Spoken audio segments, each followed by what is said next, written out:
sudah sadar pentingnya punya properti, apalagi properti subsidi. Nah, gue mau jelasin dulu apa sih yang menjadi KPR subsidi, apa sih yang disubsidi. Pertama yang disubsidi adalah bunga, ya, bunga banknya. Jadi nggak usah khawatir akan kenaikan dari suku bunga.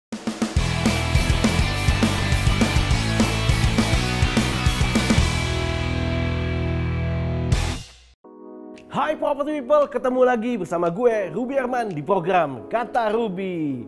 Di program Kata Ruby ini gue bakal menjawab pertanyaan dan keresahan dari Property People yang terkait sama urusan properti.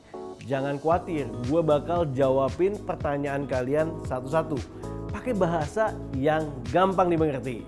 Buat Property People yang pengen nanya juga, langsung aja tulis pertanyaan kalian di kolom komentar video ini. Dan jangan lupa sertakan nama IG kalian, atau kalian juga bisa tulis di kolom komen Instagramnya rumah123com. Nah, gue bakal pilih beberapa pertanyaan buat dibacain di setiap episodenya. Jangan lupa mention account IG gue @rubyarman, karena ada hadiah menarik menanti kalian. So, kita mulai ke pertanyaan yang pertama. @Elisa Smart mau tanya, Pak Ruby, kalau ngajuin KPR subsidi lalu ditolak bank, setelah itu ingin mengajukan lagi KPR pindah bank, apakah bisa mengajukan KPR lagi?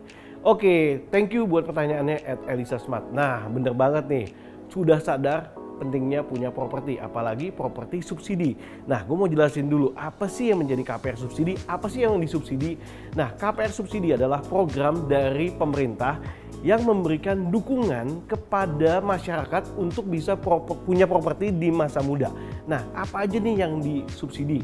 Pertama yang disubsidi adalah bunga, ya, bunga banknya. Jadi nggak usah khawatir akan kenaikan dari suku bunga, ya kan. Banyak orang yang takut, wah nanti kalau beli properti atau beli rumah bunganya tiap tahun bisa naik. Nah, kalau membelinya KPR subsidi, kredit pemilikan rumahnya yang subsidi, ini tenang aja, bunganya cuma 5% dan flat sampai semasa usia kredit. Jadi kita sudah memprediksi, sudah bisa budgeting untuk cicilannya itu fix terus gitu loh ya.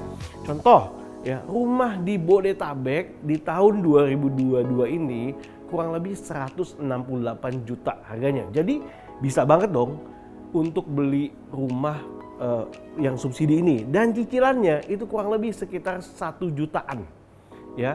Nah, kalau begitu kita udah membudgetin kurang lebih 1 jutaan sekian ya, itu masanya kurang lebih ada yang 15 tahun, ada yang 20 tahun. Nah, kalau misalnya tadi Elisa Smart mengajukan KPR subsidi lalu ditolak, nah harus cek dan recheck. Karena kenapa? Ada syarat dan ketentuan yang harus dilakukan saat membeli KPR subsidi ini. Pertama, usianya udah 21 ya, harus 21. Kedua, belum pernah memiliki rumah sama sekali gitu ya. Nah, kemudian juga untuk income-nya ada juga syaratnya. Kalau single 6 juta, kalau double atau udah punya pasangan, udah menikah gitu ya, maksimal 8 juta. Nah, syarat dan ketentuan tersebut harus dicek. Kemudian juga kalau misalnya ada pinjaman misalnya kartu kredit dan lain-lain, ada syarat-syaratnya juga yang tidak boleh melebihi dari syarat tersebut ya. Jadi ini yang harus dicek and recheck. Better tanya kenapa alasan ditolak, lalu kalau misalnya mau pindah ke bank lain, kita cek and recheck juga apakah persyaratan tersebut kita sudah lolos atau belum ya. Kalau belum lolos dan belum diperbaiki, maka harus beresin dulu. BI checking juga berpengaruh gitu kan. Jadi untuk Elisa Smart lebih baik koordinasi sama pihak yang mengeluarkan penolakan tersebut dan cek and recheck apa sebabnya, dan siapa tahu sebabnya diberesin dan bisa ngambil untuk KPR subsidi. Oke, semoga bermanfaat. Selanjutnya pertanyaan berikutnya, wah ini banyak banget nih inisialnya @MNRYMXM. Wah, oke ya, saya bingung bacanya tapi itu ya. Ko Ruby, mohon pencerahannya dong, bagaimana cara kita nih para agent properti meyakinkan customer untuk beli properti di tengah isu resesi tahun depan. Yes. Nah, banyak sekali orang yang menggaungkan tentang resesi, tapi kita perlu tahu secara clear dulu nih, apa sih resesi? Nah, resesi buat property people itu adalah kondisi makroekonomi, di mana kondisi suatu negara yang pertumbuhan ekonominya minus selama 2 kuartal berturut-turut. Ya, jadi pertumbuhan ekonomi minus, kuartal pertama, kuartal kedua minus. Nah, itu masuk dalam kategori resesi. Nah, kalau kita lihat di Indonesia, apakah pernah mengalami resesi? Yes, pernah. Waktu tahun 2020 di kuartal ketiga itu Indonesia pernah mengalami resesi. Pertumbuhan ekonominya yes turun. Tapi bagaimana dengan tahun 2022? Kita punya di triwulan pertama 5,11. Teman-teman bisa cek juga ya. Di triwulan kedua 5,4%. Jadi ada kenaikan bahkan.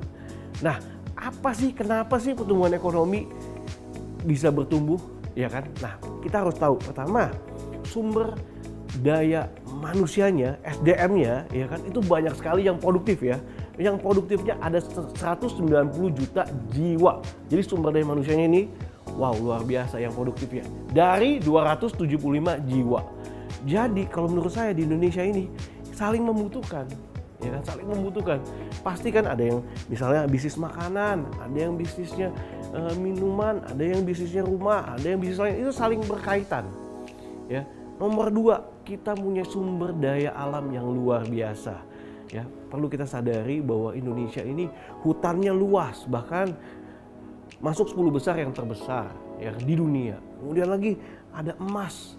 Kemudian lagi kalau bicara soal pertanian, perladangan, kelautan, wah Indonesia kaya banget. Jadi kita harus tahu bahwa sumber daya alam di Indonesia itu luar biasa.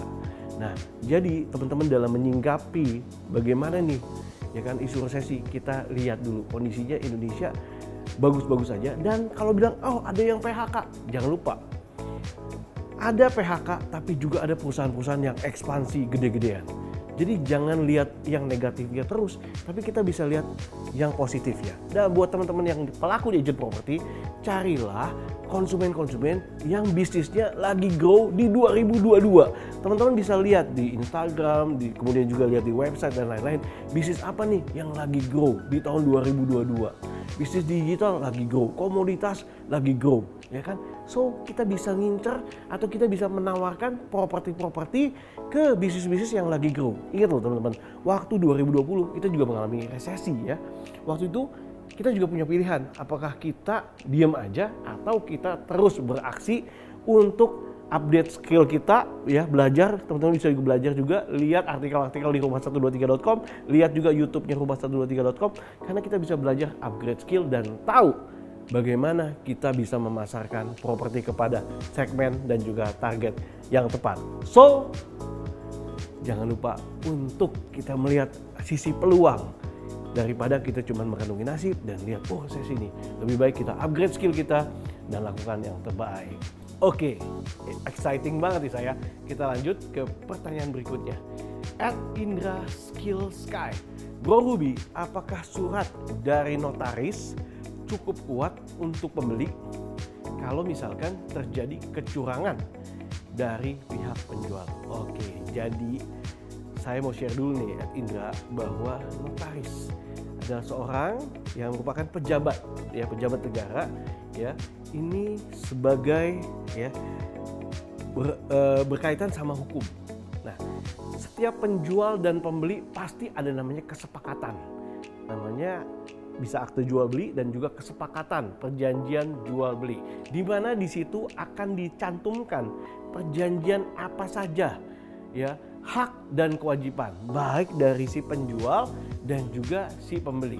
Di situ diatur juga luas tanahnya berapa, luas bangunannya berapa, di situ dituliskan gitu kan ya, dan juga cara bayarnya seperti apa, kondisinya, pembayarannya, terminnya, dan juga apa aja kewajiban-kewajiban dari masing-masing. Nah, apabila sudah disepakati, maka itu menjadi salah satu pegangan. Ya, itu menjadi salah satu pegangan di mana notaris sebagai saksinya juga dan juga sebagai pejabat negara. Nah, apabila Apabila dari satu atau dua pihak tidak melakukan kewajibannya, nah ini bisa namanya untuk menggugat ya, atau menanyakan, ini gimana nih? Kan janjinya seperti ini. Nah, ada di situ ada term and condition. Misalnya, contohnya gini, kalau misalnya si penjual nggak menyerahkan propertinya, maka dicek and recheck lagi perjanjian yang telah ditandatangani oleh kedua pihak dan juga disaksikan oleh notaris, dilihat ada sanksi-sanksinya nggak gitu loh. Biasanya kalau misalnya penjual nggak menyerahkan propertinya, ada denda. Ya, ada denda yang disepakati dan ditulis dalam perjanjian tersebut. Nah, begitu juga kebalikan. Apabila si pembeli tidak melakukan kewajibannya untuk membayar, maka ada juga denda atau ganti ruginya. Ya, jadi apakah ini cukup kuat? Menurut saya ini menjadi salah satu pegangan ya. Itu menjadi salah satu pegangan patokan untuk misalnya menuntut ya di kemudian hari. Tapi kalau bisa diselesaikan secara musyawarah lebih baik ya. Itu aja, semoga bisa bermanfaat. Kalau masih ada pertanyaan lagi, jangan lupa tulis di komen YouTube channelnya Rumah 123 dan juga Instagramnya Rumah123.com. Property People, terima kasih banyak ya sudah nonton episode ini. Semoga jawabannya memuaskan. Kalau ada pertanyaan apapun seputar properti, tulis aja di kolom komentar YouTube atau Instagramnya Rumah123. Jangan lupa sertakan nama akun IG kalian dan juga mention akun Instagram gue ya. Dapetin juga informasi lengkap tentang properti dengan subscribe YouTube channelnya Rumah123 sekarang juga. Jangan lupa like dan share video ini ke teman atau kerabat lu yang masih suka bingung soal properti. Buat urusan hunian mulai dari nyari sampai nempatin rumah baru, Rumah123.com selalu ada buat kamu. Gua Ruby Herman, sampai jumpa di program Kata Ruby. Bye!